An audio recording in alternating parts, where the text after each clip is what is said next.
Standing here is a commitment to the people of Rivers State that I'm very sure that this project will be achieved in a very short while. What are the benefits of this project? First, we'll be producing in Rivers State.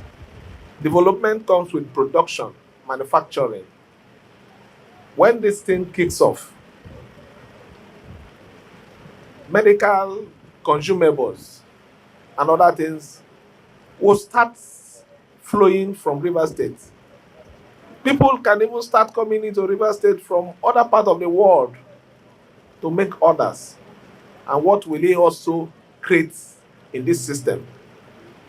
Obiakpo here will become a serious economic base. Employment will be created. Youth will be engaged. More expansion within this axis. Because we have what we call sub companies that will also be feeding from this place. And definitely they will look for places around here. So you see, for me, getting involved in this is not just about coming here to cut a tape or to do, is about development of our state.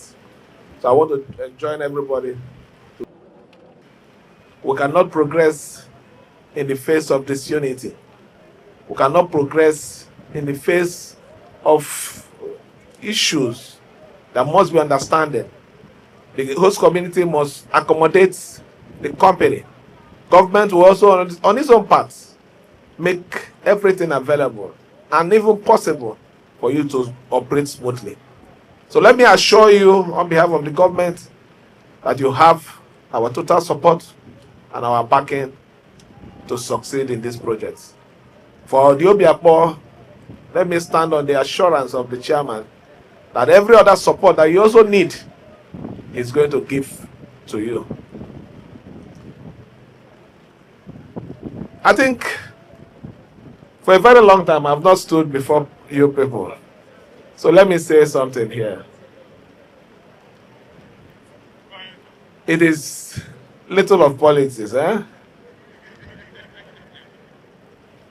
We have made peace in the States. And we have a total, and I am supporting our Rainbow Party, our Rainbow Coalition. President Ahmed Bola Tinubu is our president and is the one we are supporting. Chinda is the governorship candidate that I am supporting, and anybody who believes in me will support. And every candidate that is under the rainbow. For those of you who are saying, Fubara, hey, let's stay. We want to collect something before we run. There's nothing to collect. Oh. I am already in the family. I've gone back to our family. So please, wherever you are, give your total support to that coalition. We need to move forward. The time of war is over. It's time of peace. And this peace is taking us to another level. What you lose here, you gain in another place. That is about life. Eh? So please, I want this to be made clear to everybody. So don't go anywhere and say you are supporting Fubara. No. My position is this. And I've said it here and clearly for everyone to hear.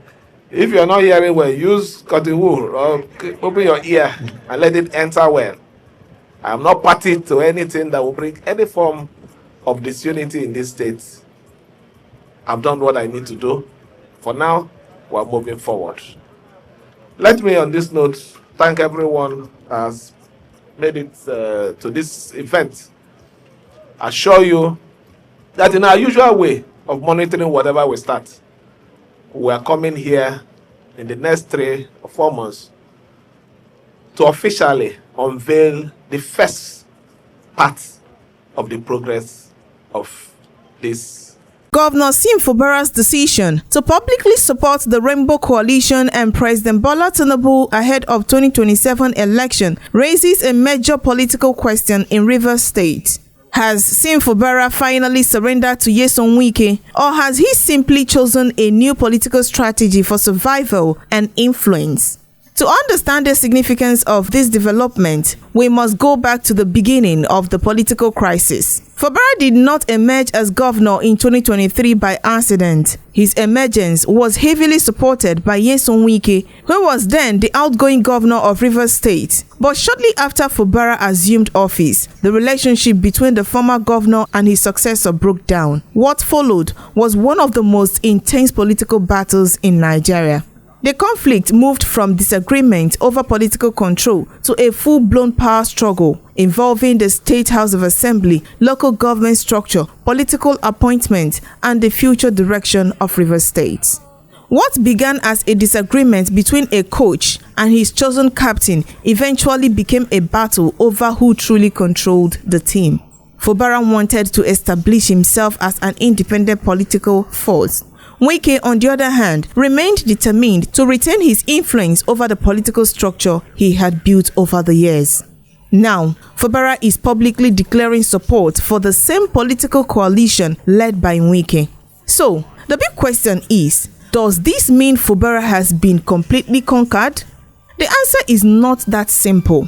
Politically, Fubara has certainly made a major concession by declaring support for the Rainbow Coalition and asking his supporters to support its candidate. He is effectively accepting the coalition as the dominant political platform for the 2027 election in Rivers State. That is a major shift from the period when his political camp was locked in direct confrontation with Wike's structure. However, accepting a political coalition does not automatically mean that Fubara has lost everything. In politics, especially Nigerian politics, alliances are rarely based only on friendship or forgiveness. They are often built around interest, survival, and future calculations. Fubara remains the sitting governor of Rivers State. He still controls the enormous political and administrative influence that comes with occupying government house. He also has access to state resources, political visibility, and a network of supporters built during the crisis. Therefore, this should not necessarily be interpreted as Fubara being politically wiped out. A better description may be that the governor has changed tactics. After a long political battle, Fubara may have decided that continuing to fight Wike directly could be politically expensive. Instead of remaining outside the dominant political structure, he has chosen to enter the coalition and negotiate his influence from within. This could be seen as a player who once wanted to lead his own team but has now decided to join the strongest squad in the league rather than continuing playing alone. But this brings us to the most important question. What does this mean for Fubara supporters? For supporters who stood by the governor during the political crisis, this development could be difficult to digest. Many of them supported Fubara because they saw him as a politician who had broken away from political godfatherism. They defended him during the crisis and presented him as a symbol of political independence. Now, the governor is saying that the war is over and that he has returned to the family. For some supporters, this may feel like a dramatic change of direction. They may ask, what happened to the political independence they fought for? But politics is not always a straight line. A politician may fight today, negotiate tomorrow, and form an alliance the next day. The real test is not necessarily whether Fubara has joined Wike's coalition. The real test is, what did Fubara get from the political settlement? Did he secure a role for his loyalists? Did he preserve his political influence after leaving office? Does he have a say in the choice of the next governor? Or is he simply expected to support a structure whose major decisions are made elsewhere?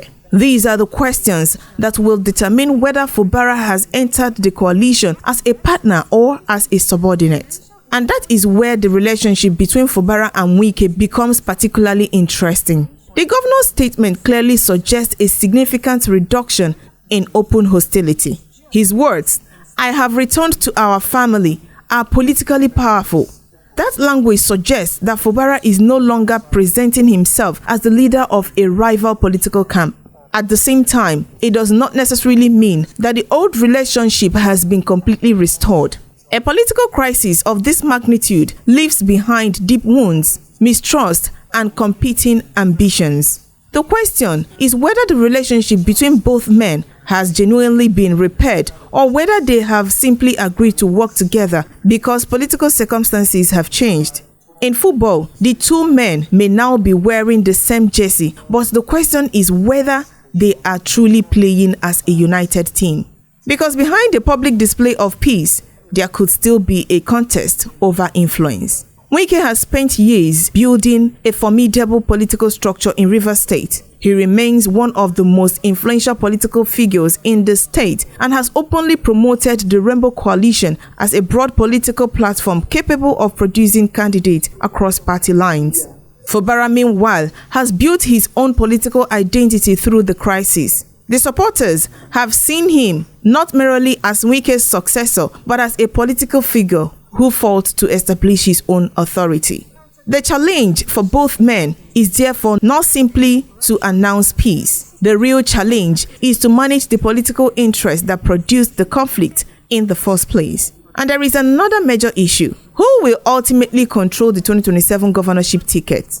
Wike has previously said that the Rainbow Coalition would collectively decide who succeeds Fubara rather than suggesting that the choice would be made by one individual. That means Fubara's support for the coalition does not automatically mean that his preferred candidate will control the race. This is where the political game becomes very interesting.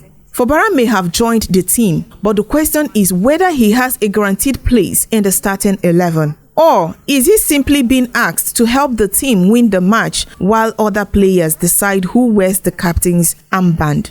For Fubara's supporters, this is the most important question. The governor may have chosen peace over confrontation. He may have concluded that the political war had become too costly for Rivers State. He may also be calculating that cooperating with the presidency and Rainbow Coalition gives him a stronger political future than remaining in permanent conflict with Wike. And this is why describing the development simply as Fubara has been conquered may be too simplistic. Yes, Wike's political structure appears to have emerged stronger from the long battle.